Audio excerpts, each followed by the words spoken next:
All right. Well, we'll go ahead and get started. Welcome everybody out to Wings Etc. once again for the Ice Bears Coaches Show. So we appreciate everybody being here, and a lot of fun to be back here again. $6 dine-in burgers on Tuesdays here, as well as 99-cent chicken tenders. So be sure to take advantage whenever you come on out for the Ice Bears Coaches Show. And we've had action-packed weeks. Is a lot of 3-game weeks. We made it through the gauntlet. 5 consecutive 3-game weeks.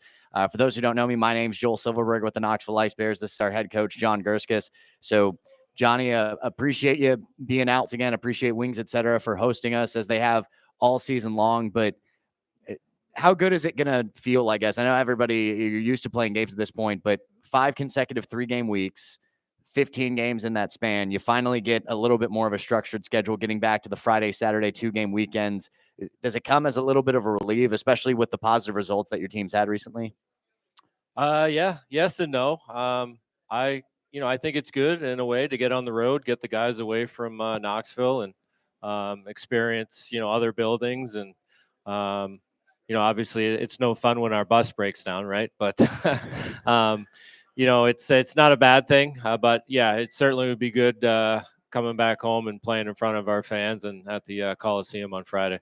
And that's probably been the biggest thing is, 5 of your last 6 games have been on the road. Now you get a 4-game homestead coming up, and great crowds are expected for both weekends, especially starting this weekend with pickleball night. We've got wrestling night coming up on Saturday. And having gotten to experience that atmosphere now, and even though you've said it before, the Coliseum doesn't need that many people inside of it to get loud, but when it's a sellout, when there's 4,000 plus in there, how cool has it been for especially the younger rookies that maybe have never experienced something like that? How cool has it been just for your team to be able to play in front of a crowd like that at home? Yeah, it's awesome. Even the guys we've had on the show, they're quick to point that out. Tyler Williams was on the show a couple weeks ago, and you're talking about a Division I player that played at Lake Superior State and in a very good conference, and playing against Michigan and Michigan State, and he equated it to the Coliseum, and it's a feather in everyone's cap. We have great fan support. It's a great building to play in, and I'm just happy to be a part of it. Now, talking about this past weekend, got 3 points out of 6. That's another thing that should point out with these last 5 3-game weeks. Your team got 3 out of 6 points or better in all 5 weeks. So it's one thing to go through the gauntlet, but to go through the gauntlet successfully, what is that like for your team just when you look back on these last 5 weeks, dating back to before Christmas? Yeah, I'm proud of them. There's been a lot of adversity, on each weekend look at this past weekend. The bus breaks down on the way to Quad City. I lose 2 defensemen in Friday night's game, and we have to play Saturday's game and Sunday's game with 4 defensemen, and the guys just battled. They've been doing that all season long. Whatever challenges they've been faced with, they've responded accordingly, and I'm just really proud of the group.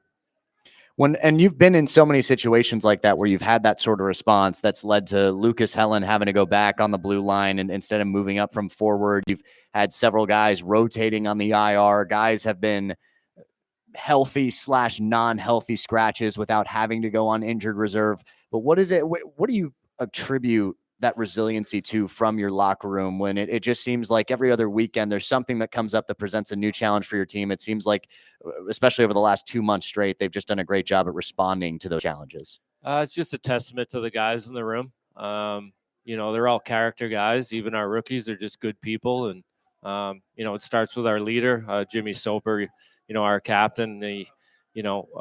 He just leads the way and everyone follows. You really don't have an option not to follow a player and a person like that, because he's already been through everything himself as a player, starting in the Federal League and, making his way up to the East Coast, getting an opportunity in an AHL training camp.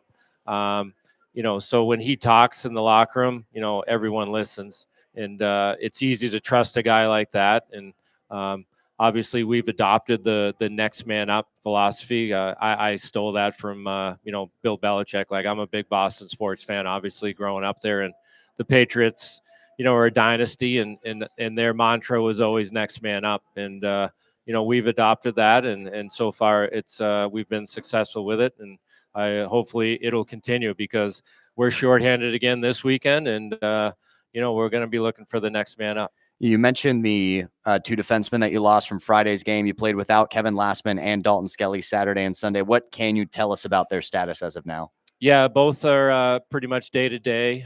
They saw the doctors here yesterday in town and got all their X-rays and MRIs and stuff, and there's no significant damage. So hopefully they'll be ready by this weekend, and if not, then we'll just be next man up. In addition to that, Tyler Williams received a call up yesterday. He'll be joining the Reading Royals of the East Coast Hockey League. Well deserved. I can't think of a player currently right now in our league that deserves it more. Super kid, done everything that we've asked. Obviously, home games fans here, like just a dynamic, exciting player, and I look forward to seeing what he can do at the next level. In addition to Tyler, Derek Dubé-Plouffe was sent back to us from his East Coast call-up, and he has decided to go to Germany and finish out the season in Europe. So, two top six forwards that won't be in the lineup, but that just creates another opportunity for some of our other guys. And at times, you've already experienced a couple of call-ups already this season. Derek Osick and Mitch Adkins have both had opportunities with Greenville already this season. Your team has managed to find ways to win games without those guys in the lineup. Tyler Williams missed a couple of games earlier this season. Obviously, we mentioned that there's been a little bit of a rotation of different guys that have spent time on IR. Dawson McKinney back in October. Sebastian Miedma. Kyle Soper has been on injured reserve for a couple of weeks now. Your team continues to find ways to win games. And so having that next man up mentality, what has it been like just watching players have to elevate themselves from maybe a third line or a third defensive pairing role? Or Mike Egan a couple weeks ago went from being a 10th forward to playing with Jimmy Soper and Mitch Adkins and having a 3-point night. What's it been like watching your team find ways to just mesh together and get the results when you've absolutely had to? It's very enjoyable as a coach. It's honestly, it's why I do it. I want to see guys succeed. Obviously, winning hockey games and hopefully, winning playoff games and winning a championship is a huge part of it. But the day-to-day process that each player goes through is what I'm invested in as a coach, and I want to make guys better as people, but I want to challenge them as players. And this is just by getting guys called up and having guys having to step up their game, that's like a challenge that I present to them.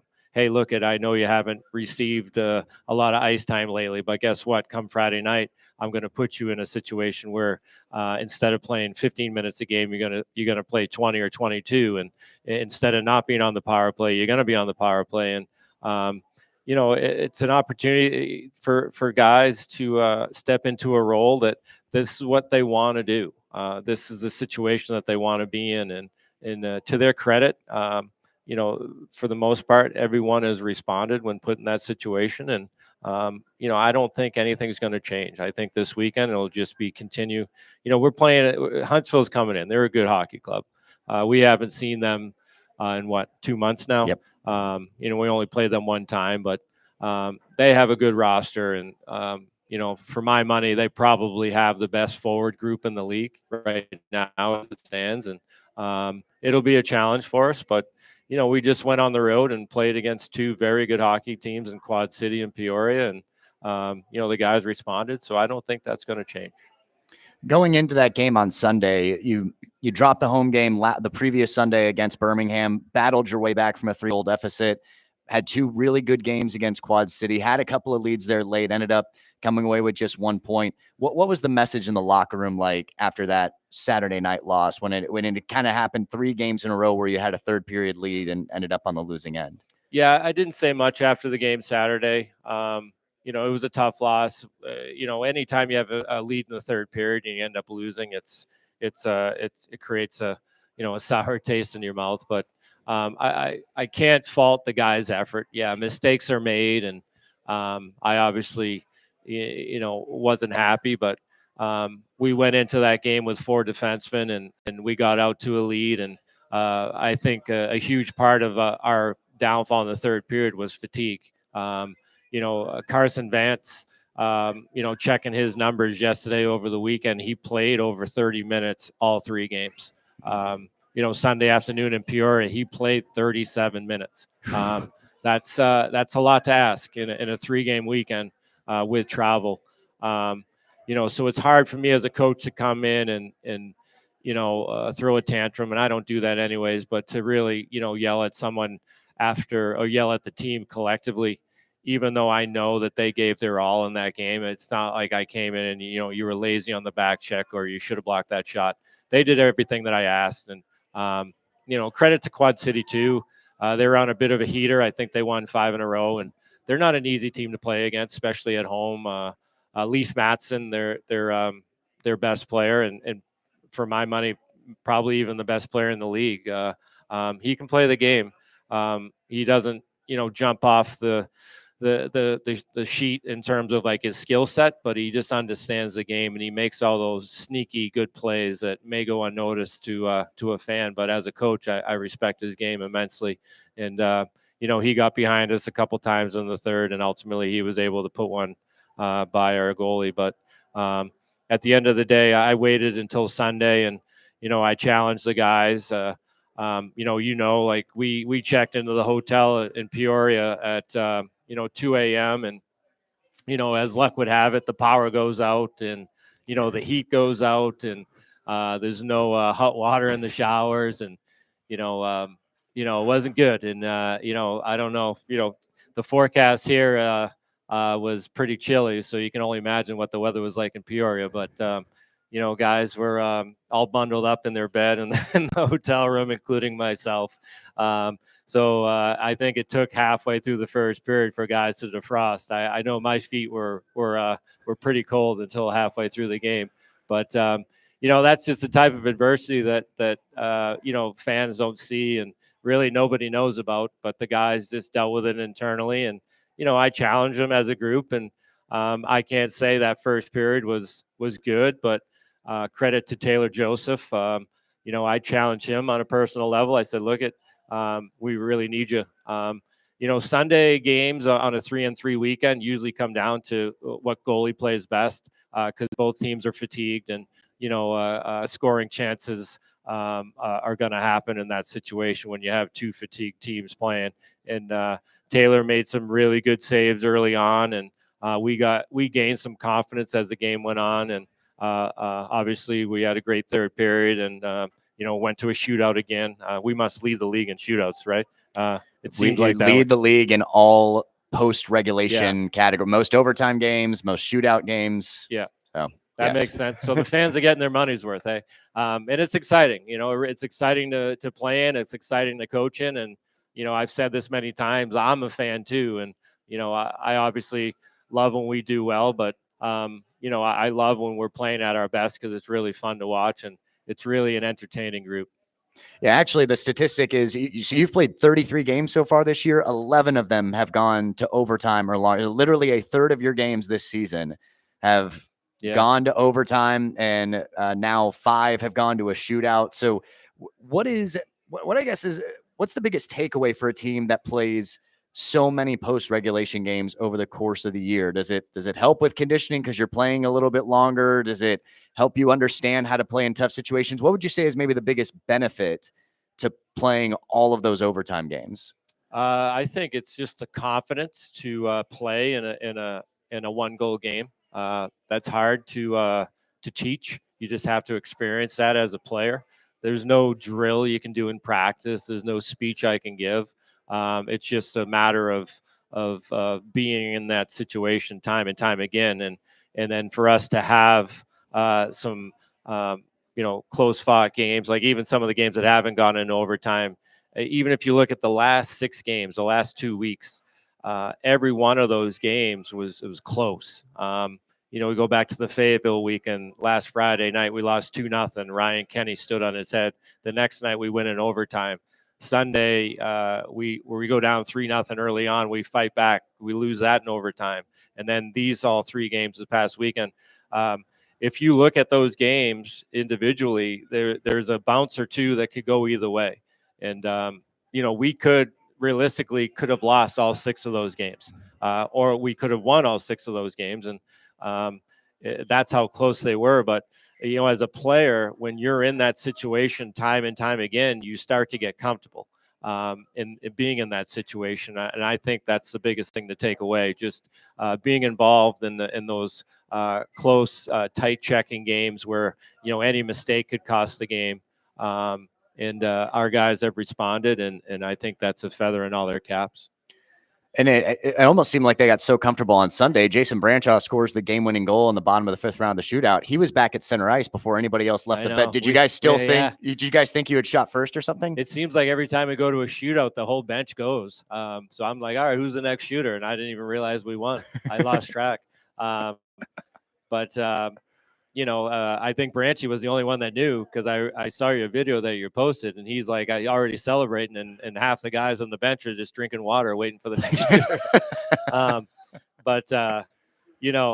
It's great, man. It made for a good trip home. Obviously, the bus ride back to Knoxville from Peoria is not an easy one. It's 11-hour trip, and we stopped at the closest gas station and got a few beers, and the guys were all smiles, and it makes a world of difference when you win that last game. Trust me, I've been there a time or two as a player. When you lose that game and you got that 11-hour bus ride, and it's a lot of looking out the window, and you're questioning a lot of stuff, and to get that 2 points against a good Peoria team was great. Really was.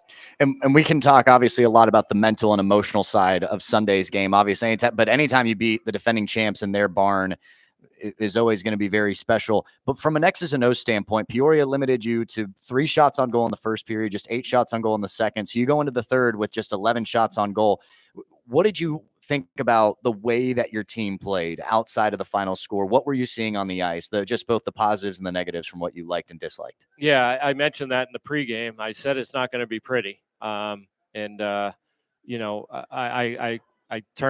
call it a tractor pull game, where the game is just a tractor pull. You're just stuck in the mud and you're grinding away, both teams. And, they were on their 3rd game of the weekend too, and they played the previous 2 against Evansville, who we all know is not an easy team to play against. So they were fighting some fatigue too. And, I think a huge part of their game plan was to get pucks on net. They saw that, I was starting Taylor, and, they knew that he hadn't played in a little bit, and they were trying to test him early. And, they're a good club, man.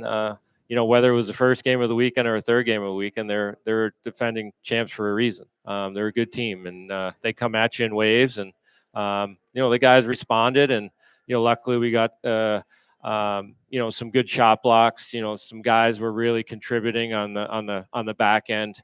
We went into that game with 4 defensemen.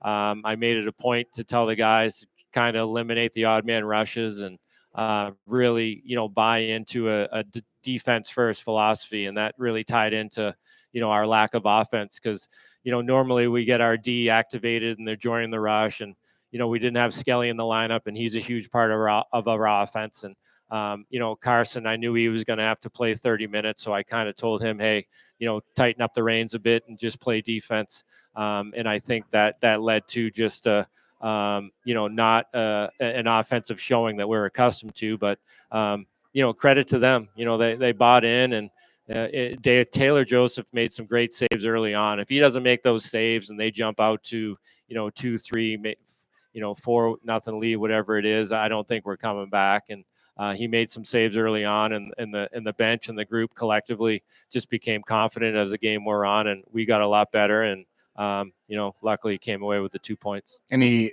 stops the quick 2 quick shots. Mike Egan gets right in front, gets that low shot. He's able to kick it away. J.M. Petrowski was just rejoining the Rivermen earlier this week, comes in for the follow-up. Joey's able to get over, make that save. He stops Alec Bear on a breakaway, stops Zalk Wilkie on a breakaway in overtime.